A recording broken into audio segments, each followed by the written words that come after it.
I'm back. This one is a little touchy. Like I said, this is actually going to get a little tricky. This is the first recorded rape in the Bible.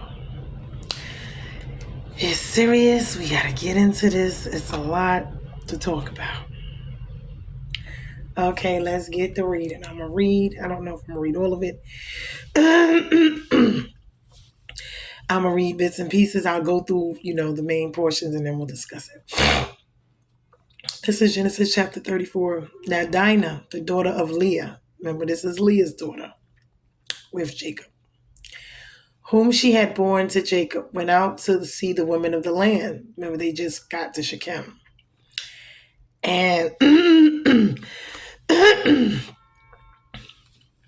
so they get to Shechem, and the son of Hamor, the Hivite, the prince of the land, saw her. He seized her and lay with her and humiliated her.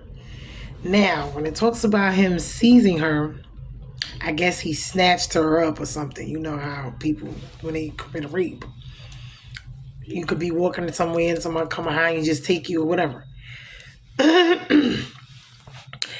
This is what happened. But remember, adultery, you can't fornicate, you can't commit adultery.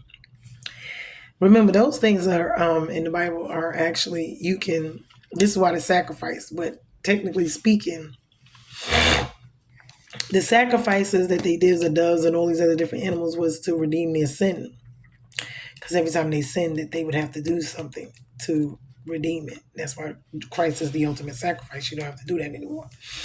But in the case of fornication or things like this, which would be rape, it's not even considered adultery, but because she was raped. So, but these type of things were punishable by death. So they could be stoned to death for cheating, adultery, or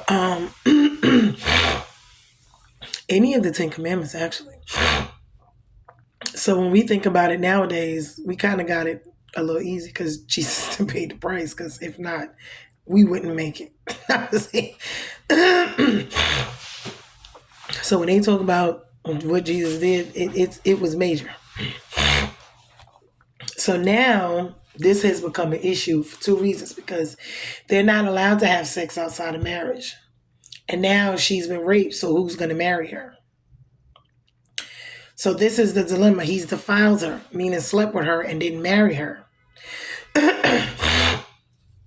Didn't get permission, didn't court her, didn't get paid dowry, didn't do the traditional customs.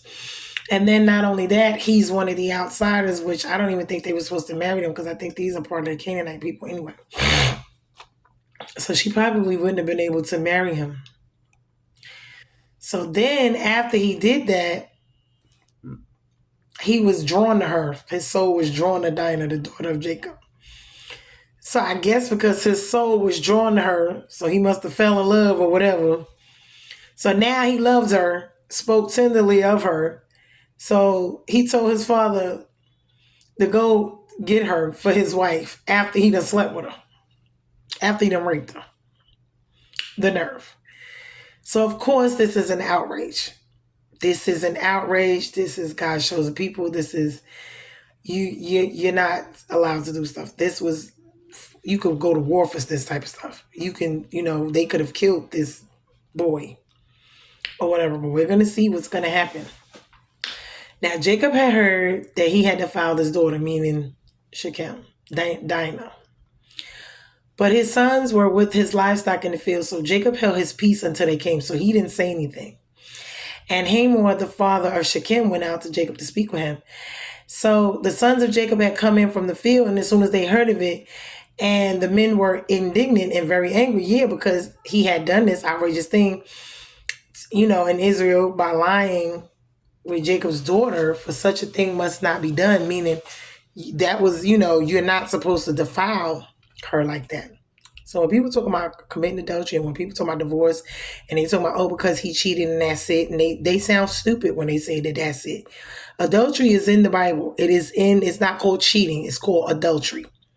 And the offense is commensable by death, meaning either the man or the woman. Because they're supposed to both be virgins before they even get married, before they have sex. So this is why. Um, but see, because we don't go by those rules and laws and we do what we want to do, it's taken so lightly, but it's not. Because in all actuality, either you're not sex outside of marriage is sin, which is considered fornication. You're not even supposed to have sex unless you're in a marriage. So, and usually, God has only given us one wife, but these people decide what they want to do, so they do what they want to do. It was only one man and one woman. If he wanted to be any other way, he would have did it that way. So it says, but Hamor spoke with him, saying, the soul of my son Shechem longs for your daughter. Please give her to him to be his wife. Well, it's not like you could really sit here and be like, oh no, because now you didn't defile her. What other man would actually marry her now that she's not a virgin? She was raped and she's defiled. She's humiliated. So he tell them, make marriages with us. Give your daughters to us and take our daughters for yourselves. You shall dwell with us in the land and shall be open to you. Dwell and trade in it and get property in it. Excuse me, because this weather is changing. And I really got to get me a witch cooler. Shechem also said to the father and the brothers, let me find favor in your eyes. Really, and whatever you say, tell me and I will give. Ask me for a great bride price. Give as you will, and I will give whatever you say to me. Only give me the young woman to be my wife. So now you go and ask for her to be your wife after you done raped her. As if that wasn't enough trauma and humiliation for her. Now she got to marry you. So now...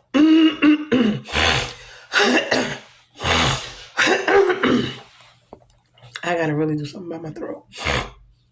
Bear with me. After the weather change, I'll be a whole lot better. Because I normally go through this around this time of the year. I could tell when the weather's changing. So then the sons of Jacob answered Shechem and his father Hamor deceitfully because he had defiled their sister Dinah. And they said to them, we cannot do this thing to give our sisters to one who is uncircumcised. For what would be a disgrace to us? Remember, that was another covenant. And they could only marry and be with certain people. And that was because God, the bloodline. Remember, that's very important. This is why, even now when you hear them talking about the bloodline, this is what it's about, keeping your bloodline strong within itself and not defiling it with others, meaning that don't practice or believe in God, the one you serve.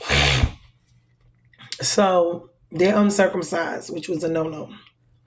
So only on this condition will we agree with you, that you will become as we are by every male among you being circumcised. Then will we give our daughters to you, and we will take your daughters to ourselves and will dwell with you and become one people. But if you will not listen to us and be circumcised, then we will take our daughters and we will be gone.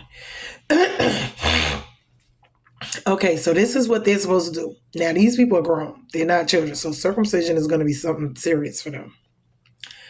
So their words pleased Hamor's son, Shechem, and the young man did not delay to do the thing because he delighted in Jacob's daughter, and now he was most honored of all his father's house.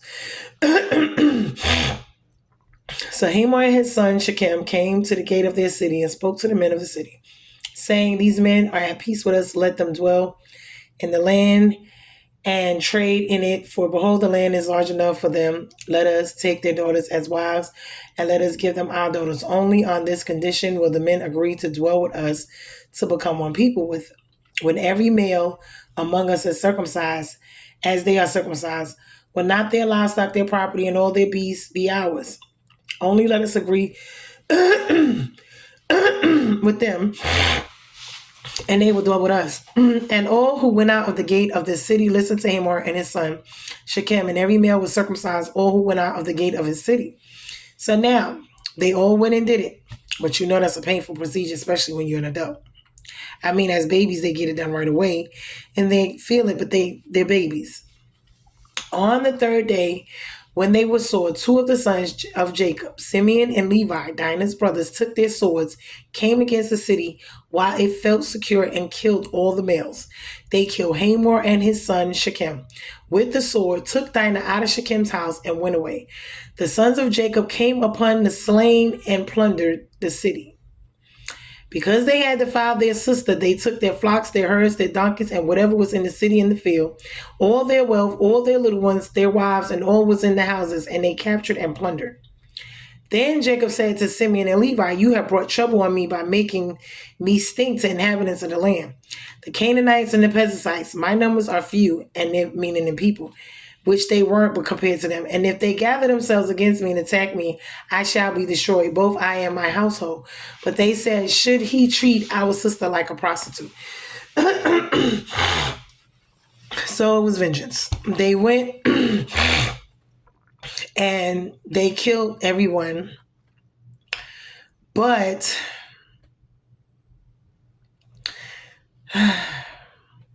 okay, I got some commentary. We're not sure if it was clear seduction, but we knew it wasn't consensual. So it doesn't matter. The boy, I mean, it ignited a lot of stuff. The events, that took place. The only thing that I'm looking at is Jacob learns of the rape, but he didn't take any immediate action. He does wait for the sons to come, but then I wonder if it was because it was a girl, it was Dinah, or if it was because it was Leah's daughter, the favoritism thing. And I don't know. I'm just the issue with that. Then for them to negotiate her to be his wife, it's like she got to marry the rapist. But then again, who else would she be able to marry now that she's already defiled? So I guess that also was his way of thinking. And then I guess they were trying to just remedy it and not make it worse than it already was by just trying to figure out some type of contractual decision, which was meaning material wealth, back and forth with the marry barter type system, which that to me was another whole scenario. And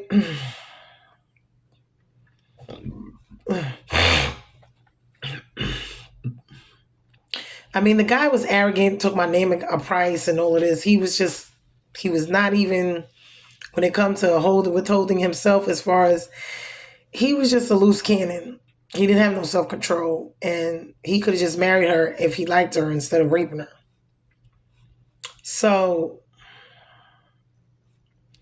I don't know. So they hatched the scheme. They knew when they told them to circumcise, they were going to be deceitful and revenge. They already knew that. They did that so that they would be weak and so that they wouldn't be able to retaliate against them. So this was another trickery situation where they tricked them into doing that, the so-called marry her, which they knew as soon as they circumcised themselves, they weren't going to let them marry. They were going to kill them. That was the plan. So here's the trickery again.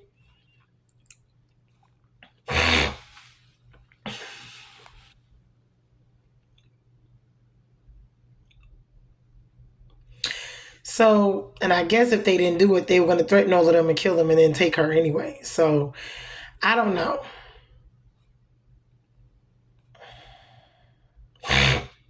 So I guess this way they would pay the dowry, have everything, do the things the right way, but it's already too late. He's already slept with her.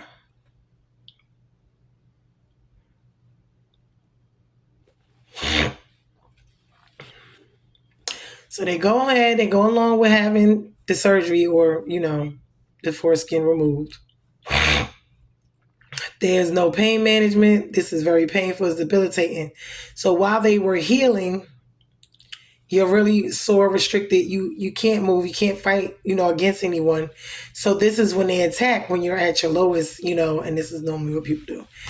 So they counted on that for their revenge plot. So that's why they had them do it. They were basically handicapped. So all the men wouldn't be able to, and this is another thing. So they slaughtered everyone and took the women and children and kept everything for themselves and their possessions and stuff. This is crazy. Jacob appears really quite angry that they did this. He still hasn't really touched on her abuse and the brutal trickery of the son of the situation. But he condemns Levi and Simeon for ruining his reputation with other Canaanite people, which is they're eating enemies anyway. They're family, but they don't get along. They're the ones that God told them to stay. Ever fearful, Jacob seems himself not exposed to attack from the people of the land. And Levi and Simeon answered with a pointed accusation question: should we have allowed our sister to be treated like a prostitute? I mean, as it turned out, the response of the surrounding people would not be in anger, meaning they feared them now. At least for now, the time that they can move on, and the Canaanites will, treat Israel with extreme caution. Yeah, because now they're afraid of them. But it's funny how he survived the reunion of his brother, settled that situation, and it ended up with this: was able to get away from Laban. But see, the trickery is still there. And vengeance is mine, says the Lord. But the way it all played out, it was just a little weird. But I'm going to just do my own little commentary.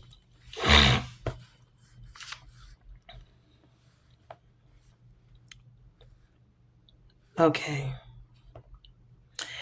I wonder what Leah felt like, because that is considered to be her daughter, or is her daughter. And, you see the favoritism, because I believe if she was Rachel's daughter, it would have been a whole lot more situation. So we still see the rivalry, the trickery. We still see that there. And is he so afraid of going to war, the Canaanites? I don't know. He knows God is with him. He really knows no one can really do much to them, because unless God allows it, and if he does, it's because you either did something or something was off. And then the intermarrying and trading, when they really wasn't supposed to deal with them. But I guess at this point, letting her marry, like I said before, because who else would marry her? How else would she get married now? And like I said, the guy, Shechem, he really had no self-control. I mean, he looks like he's arrogant because he's a prince. He has no self-control. He's just cocky. And I get what the brother's saying. They're upset. They were very upset by this. And they were outraged. I believe they should have done something, but I don't believe it should have been this or to that extent. It was a lot of other stuff that they could have done. It did make the situation a lot, bigger. But they did despise him for doing it to her. And even their custom of them being uncircumcised is a defilement. And so it was a lot with this. And I felt like they never really touched on the situation with Dinah. And I don't feel like the dude ever really took accountability for what he did to her either. He was very impulsive. And he had no restraint, no remorse, no, like I said, arrogant.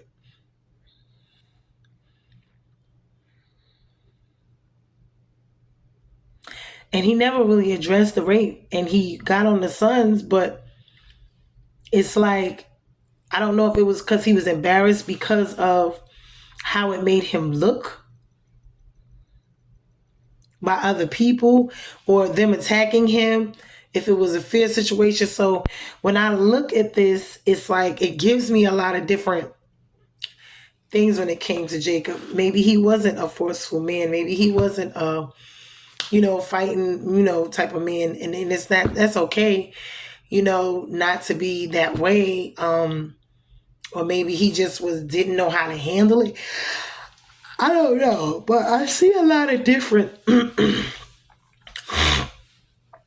things with this. I mean, I'm not saying that he had to handle it in a way where they had to go strike down and kill people, but there should have been an addressing, and there should have been some type of accountability, even for her sake and for her to feel better or see, about the situation. And maybe even asking her, did she even have any say so, because I see in a lot of these things. But the men, if you notice, the men were the men. They handle everything. The women were there, but as you can see, and nowadays, I know we were having a conversation the other night about the boys and the men. A lot of these men now are more boys because the men are men. See, these men are men. And when all of this stuff is being done, God is dealing and talking to and with the men. And they are doing, everything else, blessing the households, making sure everything is taken care of throughout the family. And they're doing the things that the women are doing. This is what the devil wants. This is why you got the feminism with the gay and all of this. Everyone's so feminized, especially when it comes to the men and them standing up and not being boys, acting so soft and being real men. And I'm not saying men, can't have emotions and feelings. That's not what I'm saying. But a lot of times, when these men are raised by women by themselves and they have no male figure, this is how they tend to be more emotional. And I'm not saying it like that because they're supposed to have emotions, but not to the point of you got more emotions than a female. So it's really just a toss up with this one. I'm just looking at it from I'm just not understanding, but God, he's gonna work it out. He worked it out, even though all of this happened. The next chapter, we're gonna see how, a lot of this, I don't know, but God allowed it. So I guess because he could have stopped it, but he allowed it. And whenever he allows it, it just is what it is. He didn't say anything to them bad about it. He didn't tell them not to do it, to do it. I wonder if they even spoke to him about it, because it looked like the brothers just got together and just did what they wanted to do. I wonder if Jacob actually sat down with God and discussed this whole situation. It doesn't really say in what God said about it. But I guess right now, this is what we have to go off of. So this is what I'm going off of. I'm not going to add anything, take anything away. I'm just going to look at what's here. And I don't know. But as we can see, here we got the first rape.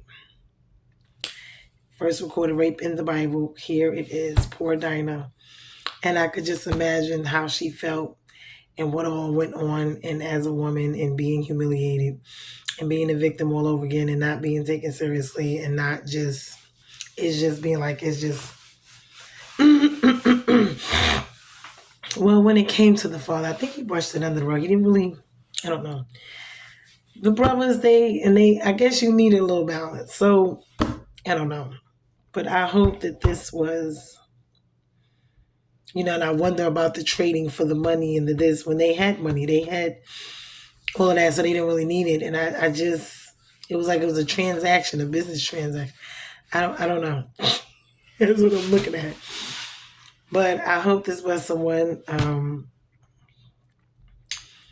it was a blessing to me. I'm just like, okay. So now we're starting to see down the bloodline how all of this stuff. So we didn't have lying, we didn't have murders, we didn't have with cheating, stealing, now rape. I think we even had some incest. We didn't have a bunch of stuff, and we're in Genesis 34. So we didn't have some stuff. This is the same stuff that we see going on today. So this is what it is. God is still there. He's still in it. He's still with it. He can take any of it, all of it, good and bad, and use it. And he will make it for your good anyway. So, because what the devil means for your harm, God has and means it for your good. We are bruised and not broken. I really hope that you guys enjoyed this one. It was just something to really sit back and think about, because when you think about sexual sin or abuse or any type of, whether it was rape, molestation, pedophilia, whatever it is, when you think about these type of things, they are very sensitive and got to be dealt with delicately. So be blessed. Hope you enjoyed. We are bruised and not broken. And until the next video, I'm not sure if I'm doing tonight or tomorrow. Love you guys later.